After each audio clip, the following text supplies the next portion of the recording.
Okay,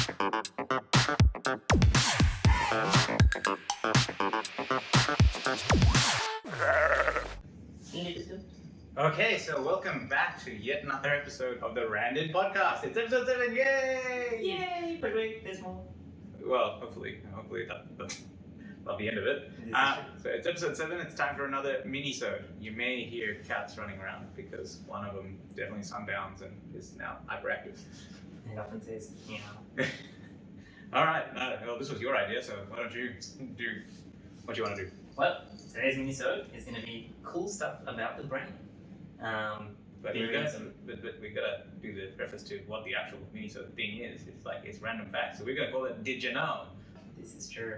Did you know about the brain? And there'll be some interesting facts. Been having to be reading about random brain-related stuff. Wait. I'm gonna put a timer on because last time I think we went for an hour. It's going to be 10 minutes tops. We can do it. Okay. Are we doing 10 minutes each or 5 minutes each? Let's try for 5 minutes with a few minutes of questions. Okay, fine. So save and start. It's 5.5 minutes on the clock. TikTok. One side thing. So if you're trying to leave feedback on anchor.fm and are struggling to leave audio feedback, don't worry, send us an email at least. Yes. But the anchor one is for audio. But yeah. But please leave us a voicemail. I really want to add one. So it's just you can type in. It'll ask you to register an email address. Don't worry, just put in anything fake you want. But it'll let you record a voicemail. Otherwise, it's podcast@photosbyraffy.com. Yeah, that's the one. I think that's podcast@photosbyraffy.com. Yeah. Yes. So anyway, on with the show. Well, that was good. That was actually about 30 things. Oh yeah, like and subscribe and all that stuff. Yes, yeah, click the buttons. Stuff. Yes. Anyway, my favorite podcast app thing. So the first one I'm going to talk about is I learned all about the intertwining of smell, memory, and emotion. And I came across this because I was reading about the COVID stuff and about, the whole smell loss thing. Yeah. I was like, I wonder what random studies they're doing on this. Unfortunately, not a whole heap on this at the moment. But one of the things that was a random sort of, deep dive into Wikipedia/reading was the fact that smell is actually very connected to memory and also to emotion. So that's why bad BO people are well remembered. Exactly. Think about it and you're like, bam, I remember the other smelly curry guy.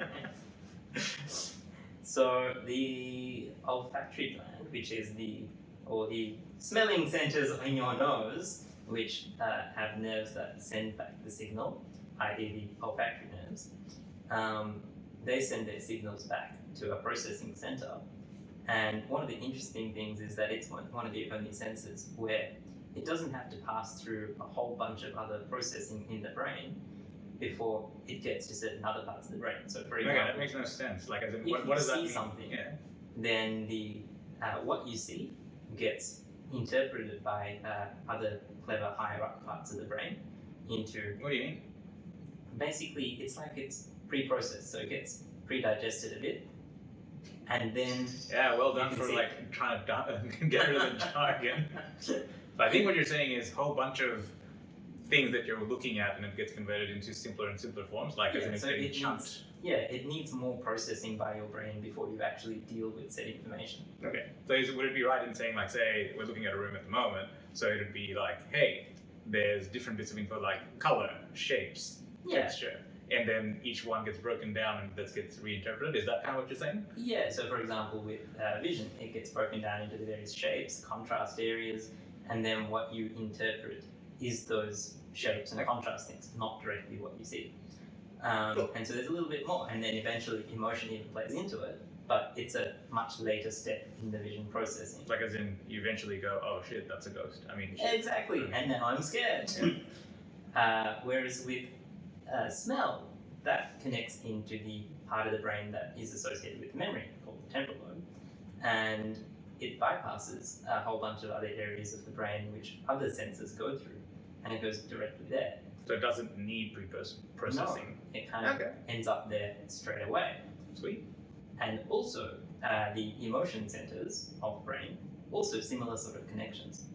And the easiest way to tell that is sometimes, when you smell something and you're like, that takes me back to this exact memory. Actually, I was this more time. thinking it's like, you remember you smell it and you're like, I'm hungry.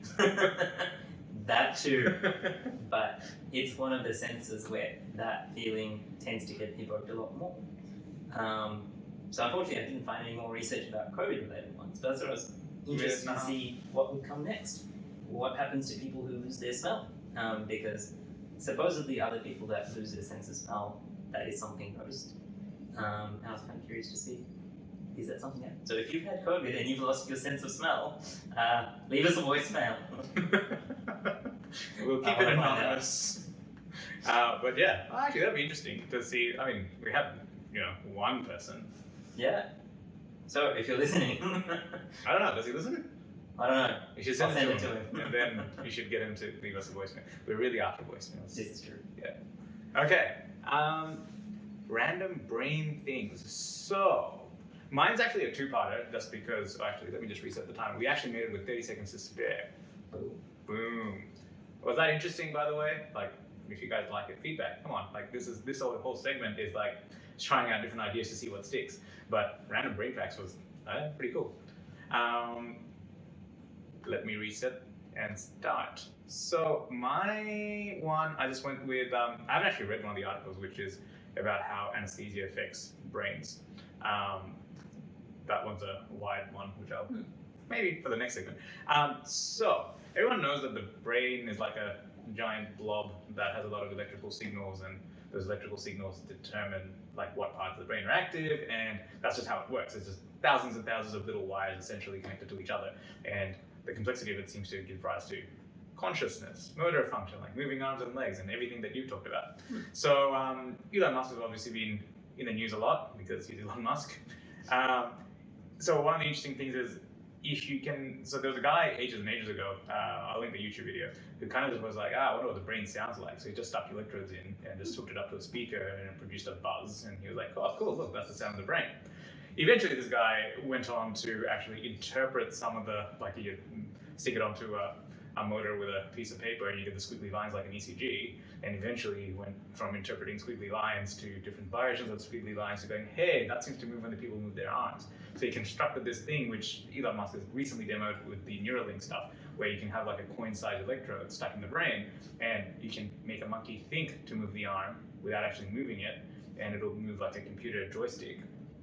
And basically give the monkey a reward. So you can basically train them to play Pong without moving their arms. So essentially, and moving an imaginary limb almost, which is pretty darn cool, right? Like this guy's video, which was from 10 plus years ago, so this is the early science on it, was a monkey wearing essentially looks like a colander on his head, and doing the stuff. But he went a step further and he was able to pass certain stimuli back in. So it's almost like, so up until this point, it's brain reading machine reads brain signals, does something on a computer. But then it's like, so the demo he had was, here's a ball, 3 balls look identical in virtual reality. So the monkey was wearing VR goggles, and it has to rub its hand on one of the balls, and one of them will produce a sensation, like I don't know what the sensation's like, but one of them will be different even though they look the same in VR. And so if it keeps on rubbing the one that's special, it gets the reward. So it was, as it was doing that, I think it was like a little pulse of electricity or something. So it felt something, it was different to the other ones, and it kept on picking the right one. So it was actually feedback looping in. So it's like a virtual sense, if you like a virtual touch or a virtual, like, I don't know what it feels It'd like. be like playing a VR game, but if you touch the table, you get a sensation of some sort. something. Yeah. So and as you develop that further, you would be able to recreate, like, because at the end of the day, electrical impulses are all that's actually happening in your brain to give you the experience. So that was fact number 1, the fact that, we're kind of only a few steps away from the Matrix. But it leads into where we're currently at in terms of clinical application. And one of the things we use is called a BIS monitor. And BIS stands for bispectral index. What that means, I have no idea. But basically what it is a little strip you put on your forehead when someone's asleep under an anesthetic. And the reason you do that is because it's incredibly rare that people wake up under an anesthetic, but it does happen. And if you look at what most people complain about, it's the fact that they're paralyzed and they can feel themselves being operated on, but usually they've actually got pain relief on board. It's actually not about the soreness, it's more just they can't move, and that's scary. So what BIS is meant to do is look at all the squiggly lines of the EEG monitor run some sort of black box algorithm and give you a number. And basically, at 60 and higher, you're more than likely to be awake, and 60 and lower, you're kind of not, right? So basically, when you run that during an anesthetic, it gives you a little number with a few little other squiggly bits to say, hey, is the signal good or bad, or getting any interference? But by and large, you look at the number because we're not good at doing like some physicians are very good at being able to read EEGs, we're not. So you just follow the number, essentially. And I can clearly do it without. Well, I mean, the algorithm was like, this is 10 years ago, when pre-AI being a thing. Yeah, so there's probably better versions coming out. So one of the interesting things about it is that, and this is where, if you keep looking at rubbish numbers, you'll get rubbish results coming in. So there was this study ages ago that basically said that we use a thing called a bear hugger. So it's basically a giant inflatable air blanket with hot air and just keeps you warm during an anesthetic, just because you lose a lot of body heat. So someone postulated that if you turn that on, the micro vibrations that your body still feels from the air rushing will change your BIS number. And they proved it ages ago that you turn it on, BIS number rises, and you look like you're more awake, and then you turn it off, and it goes back down again. So everyone's like, this is rubbish. And look, it kind of research as well. It'd just be basically in the way of your head clamp. Yeah. To be like, how validated is in when the skull is open? Yeah, so there's a whole bunch of issues. Like, by and large, look, you use that as an extra bit of safety blanket, right? So not just a random number generator. It does have some value. Well, it's been shown there are, like, in the niches, it does do something. Like, too low is dangerous, too high is generally. But one of the interesting studies they did recently, this sounds like something that, is from decades ago, was up in Townsville in tropical North Queensland, just before I got there, was oh God. 30 more seconds. It's still good. That was the timer. Was that they got anesthetic trainees, so this is very old school research. They took them somewhere, they kept them fasted, they put a giant tourniquet and obstructed blood flow to their one arm.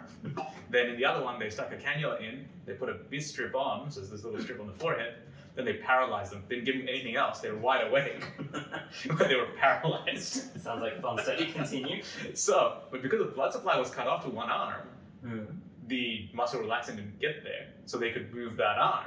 So they had trained them to do a sequence of, we will ask you this, do this hand signal, right? And they could always tap out if they were getting too freaked out because they can't breathe, right? Yeah. And they had anesthetist there ready to ventilate all that stuff.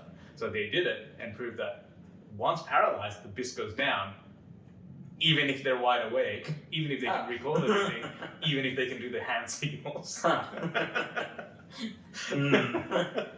Have they tried it in any other fun settings, like people that are meditating a lot or anything like that? Not yet, because I don't think they want to paralyze them. Because the main thing I'd be interested to see if you can meditate your BIS number down. I reckon. Yeah, look, I mean, looking at certain A-wave stuff, like certain waves I was trying to change quite a bit with deep meditation. Yeah. So it kind of is. Look, it sounds scary because it's like this is your awareness monitor and it doesn't work. Well, by and large, in all the times that I've used it, it's kind of correlated with what I expect, and it's only one marker of awareness that we use. And in fact, it's like latest one is still getting developed, and with machine learning, it's probably going to get better rather than worse because it'll probably filter out those other things like the interference from.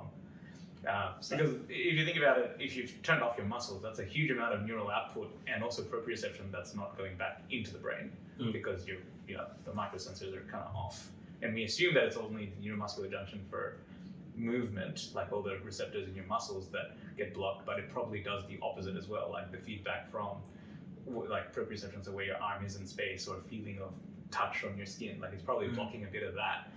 Because we only paralyze people whilst they're asleep, we don't really test to see if that gets dulled down or not. Sounds like you need some more anesthetic training wannabes. But that was the cool thing for the day. It's like, you can analyze brain functions and read your mind to move a fake arm if you like, but also the current trying to read it to figure out if you're just a simple number for awake or asleep is still not quite there yet, and it gets kind of stuffed up by vibrating like a hot air blanket or being paralyzed. But that's it for it. Did you know? Give them a small smell and maybe they'll remember it.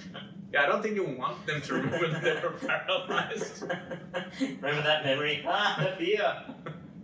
But I would like to reiterate, since it does scare people, that yes, like the risk of awareness is incredibly low. Like I think it's approaching, it's gone past 1 in 100,000. It's probably close to 1 in a million, which is safer than driving your car around on any given day. Sounds pretty safe. Yeah, and also because it's no one just goes, oh, the number is this, therefore. There's a lot of other tools you use together with it. Well, and everyone's aware of the studies, so everyone knows the limitations. So this also is only valid for a paralyzed patient, because a lot of the anesthetics you don't actually paralyze the patient. So therefore, like, you could be aware, you can just move your arm and we go, hey, they're moving. We could probably. But that would never happen, right? Well, no, like in sedation, it happens quite commonly. But that's like, I mean, you know. No. Well, it's not like it's normal in that it's within the realm of acceptable stuff, and also people don't remember it. Like, as in, if I was having an anesthetic and I could choose, like some surgeries you can't do without paralysis. Like, no one can operate on your brain. If you cough, you know, or if someone's operating on your tummy and you cough, it doesn't quite work like that, you know. Or if they're operating on your heart and you try to breathe, also bad.